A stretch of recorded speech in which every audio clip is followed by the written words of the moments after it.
Саламатсыздар ма, құрметті оқушылар?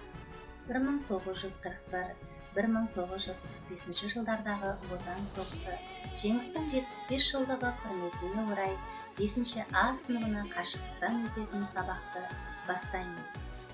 Сабақтың тақырыбы батырларды еске алуға арналады. Сабақтың мақсаты оқушыларды туған жерін, отанын сүюге, ұлы жеңістің маңызын түсінуге, Ұлы Отан соғысы ардагерлерін құрметтеуге тәрбиелеу. Қазақстан Республикасының президенті Қасым-Жомарт Кемелұлы Тоқаев біздің жауынгерлер мен тыл еңбеккерлері фашизмді күйретуге зор үлес қосты. Олардың көзсіз ерліктері біздің жадымызда мәңгі сақталады деген болатын. Шынымен де, құрметті оқушылар, Ұлы Отан соғысына қатысушы жауынгерлер мен тыл еңбеккерлерінің еңбектері мен ерліктері біздің жадымызда сақталатыны сөзсіз. Жеңіс туы желбірейді көгінде, елім тыныш, халқым аман жерінде.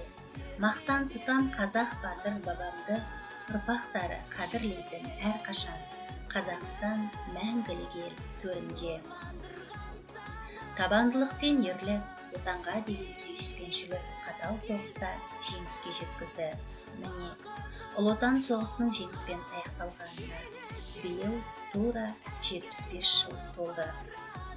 Бұл сол кездегі кеңес халқының ержүректілігі мен төзімділіктерін паш ететін, тарихта мәңгілік қалған күн. Бұл күн жауға қарсы соғыста қайсарлықпен шайқасып, ерліктің сан үлгісін көрсеткен ардагерлердің мерекесі. Бұл күн өздерінің тылдағы қажырлы еңбегі мен жеңісті шыңдаған, станоктың қасынан егін даласында күні-түні мал бағып тынымсыз жұмыс істеген тыл еңбеккерлерінің мерекесі. Жеңіс күні абыройымыз бен даңқымыздың мерекесі. Құрметті оқушылар, біз бүгінгі сабағымызда Ұлы Отан соғысы туралы көптеген мағлұматтар алатын боламыз. Олай болса, мына сұрақтарға назар аударыңыздар. Ұлы Отан соғысы қай жылдары болды? Ұлы Отан соғысы туралы не білесің? Неліктен бұл соғыс Ұлы Отан соғысы деп аталады? Ұлы Отан соғысына қатысып ерлік көрсеткен қандай батырларды білесің? Және Ұлы Отан соғысына қазақстандықтар қандай үлес қосты? Осы сұрақтарға сіздермен бірлесе отырып жауап іздеп көреміз. Мына бейнебаянға назар аударыңыздар. Внимание! Говорит Москва. Передаем важное правительственное сообщение. Граждане и гражданки Советского Союза, сегодня в 4 часа утра, без всякого объявления войны, германские вооруженные силы атаковали границы Советского Союза. Началась Великая Отечественная война советского народа против немецко-фашистских захватчиков. Шығыста таң шапағы жаңа біліне бастаған кез. Еңбек адамдары қан мен қаперсіз ұйқыда. Келесі күн жексенбі еді. Ояу жүрген тек шекарашылар. Кенет батыс жақтан қызылды жасылды оттар, гүрілдеген дауыстар шекараға тақап келді. Бұл 1941 жылғы 22 маусымның таңғы сағат 4-тің кезеді. Фашистік Германия жарияламастан қарақшылықпен кеңес одағына соғыс ашты. Яғни Ұлы Отан соғысы басталды. Құрметті оқушылар, Ұлы Отан соғысы 1941 және 1945 жылдары аралығында болған екен. Ұлы Отан соғысы міне осылай басталды. Оқушылар, біздер Ұлы Отан соғысының қай жылдары болған және Ұлы Отан соғысы туралы Білдік, енді келесі сұраққа жауап іздеп көрейік. Келесі сұрақ бізде неліктен Ұлы Отан соғысы деп аталады. Ұлы Отан соғысы ұғымы 1941 жылғы шілденің 3-інде Сталиннің радио арқылы сөйлеген сөзінен кейін пайда болды. Сталин өз сөзінде ұлы және отан деген сөздерді бөлек-бөлек бір-бірімен байланыстырмай қолданды. Ұлы Отан соғысы сөз тіркесі көптеген басқа тілдерде де қолданылады. Кейбір авторлар Екінші дүниежүзілік соғыстың шығыс майданы деген сөз тіркесін қолданады екен.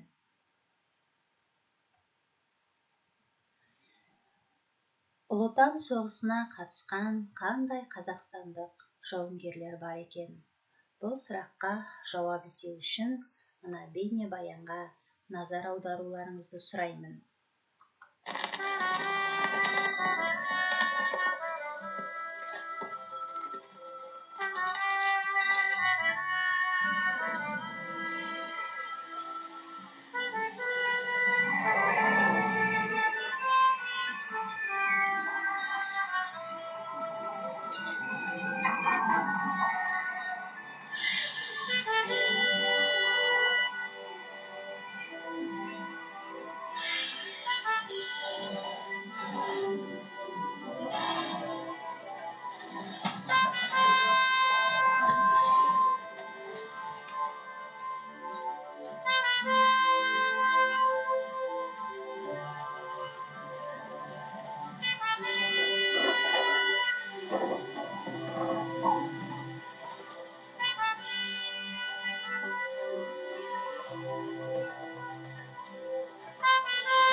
Құрметті оқушылар, бұл бейнебаяннан өздеріңіз тамашалағандай, Ұлы Отан соғысына Қазақстаннан көптеген жауынгерлер қатысып, көзсіз ерліктерге барған екен.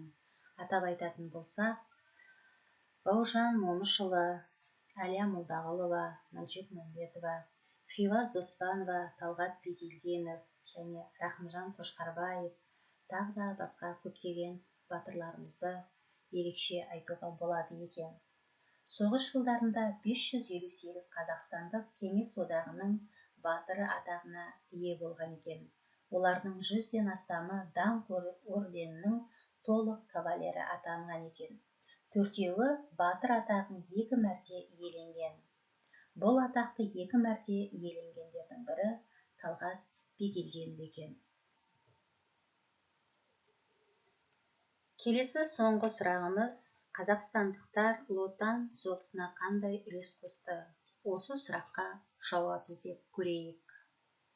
Әрине, қазақстандықтардың Ұлы Отан соғысына қосқан үлесі шексіз деп айтуға болады.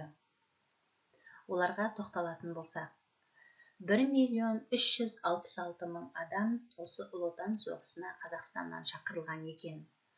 Осының өзі де үлкен үлес болып есептеледі. 10 оқтың 9-ы осы Қазақстанда құйылды. Қазақстанға 220 зауыт пен фабрика көшірілді. Қарағандының шахтерлері соғыс жылдарында 35 миллион тонна көмір өндіріп, Ұлы Отан соғысына өз үлестерін қосты. Қазақстандықтар майдан қажеттілігіне көптеген ақша жинап берді. Әлия Молдағұлова және Мәншүк Мәметова қаза тапқаннан кейін Кеңес одағының батыры атағын алған тұңғыш қазақстандықтар. Бұл қазақ елі үшін үлкен жеңіс болып есептеледі. Сонымен қатар лейтенант Қошқарбаев пен Қызыл әскер Булатов бірінші болып Рейхстагқа жеңістің қызыл туын тікті. Ұлы Отан соғысы кезінде әрбір 4-ші қазақстандық майданға аттанды. Қазақстаннан майданға аттанған 1.200.000 жауынгердің 600 мыңы соғыстан қайтып оралмады. Халық майдан қажеттілігіне ерікті түрде 4.700.000 сом жинады. 500-ден астам Кеңес одағының батыры атанған жауынгерлердің 100-ден астамы қазақтар. Соғыс кезінде Кеңес одағының 27 миллионға жуық адамы мерт болды. Республика майдангерлерге 5.829.000 тонна астық, 734.000 тонна ет беріп, өз үлестерін қосты.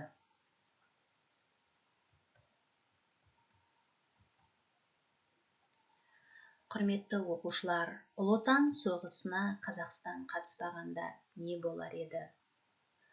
Осы сұрақтың төңірегінде ойланып көрдіңіздер ме?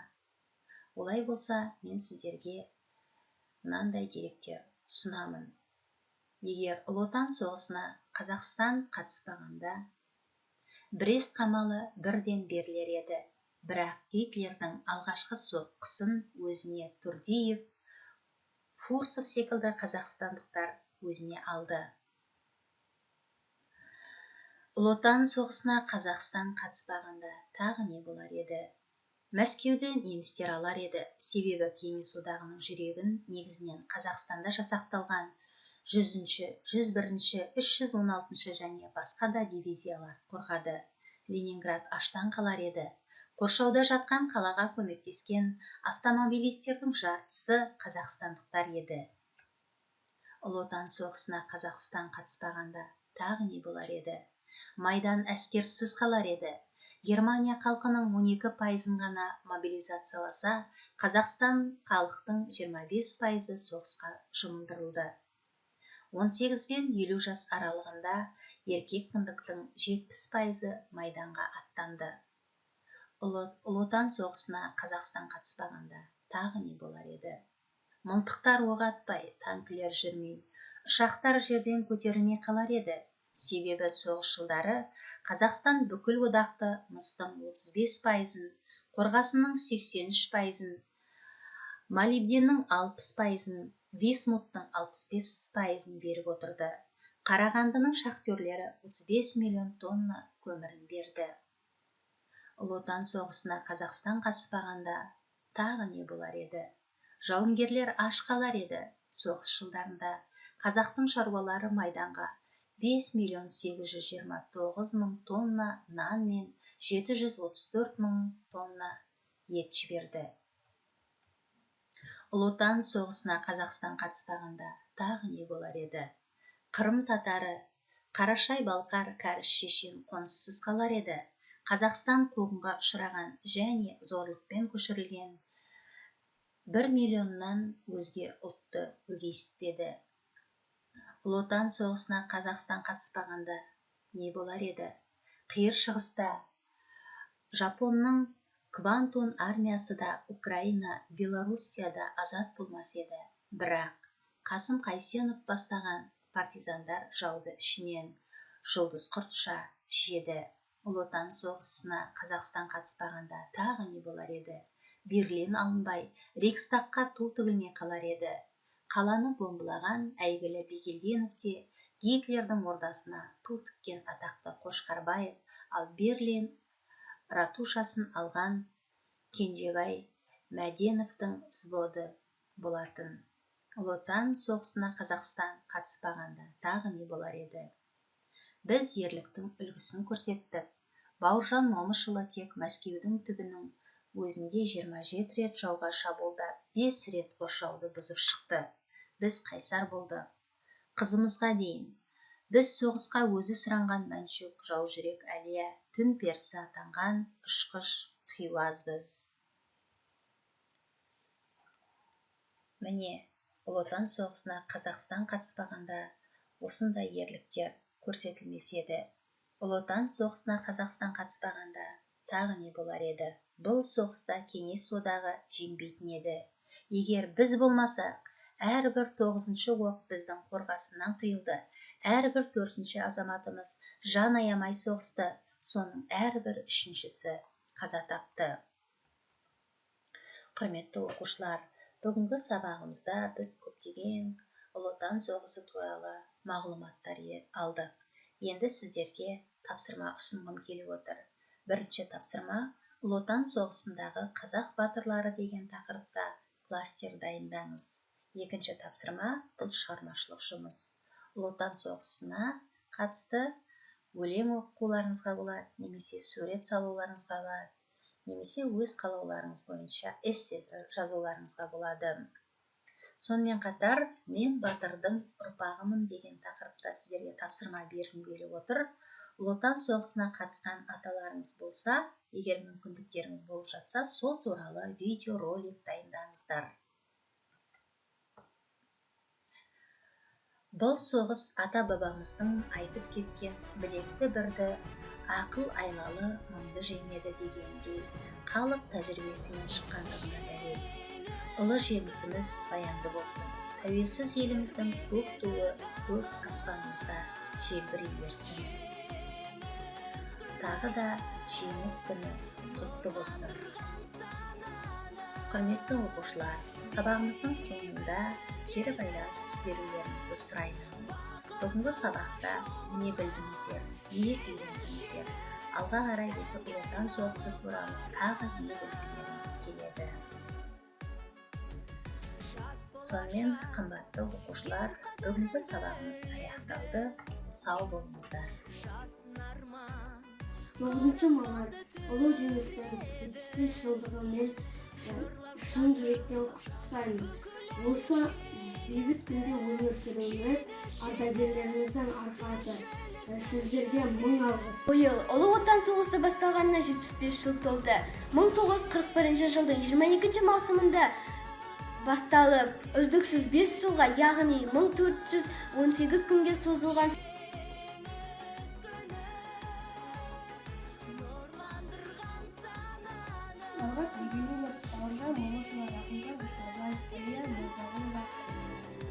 Атырау облысы Исатай ауданы Тату білім беретін Өркен орта мектебінің 5-ші А сынып оқушылары Ұлы Отан соғысының ардагерлері мен сол еңбек ерлерін ұлы жеңістің 75 жылдығымен құттықтай отырып, ауыр күндерді адал еңбектеріңізбен белсенді азаматтық ұстанымдарыңыз үшін бас иіп алғыс білдіреміз. жеңіс. Осынау жалғыз ауыз сөзде қаншама терең мағына жатыр. Жеңісті жақындата түсуге майданның алдыңғы шебінде от пен оқтың ортасында болған майдангерлермен бірге тыл еңбеккерлерде үлкен үлес қосты. Ол сонысымен қатар қастерлі де қасиетті болып саналады. Биыл міне осы ұлы жеңіске 75 жыл.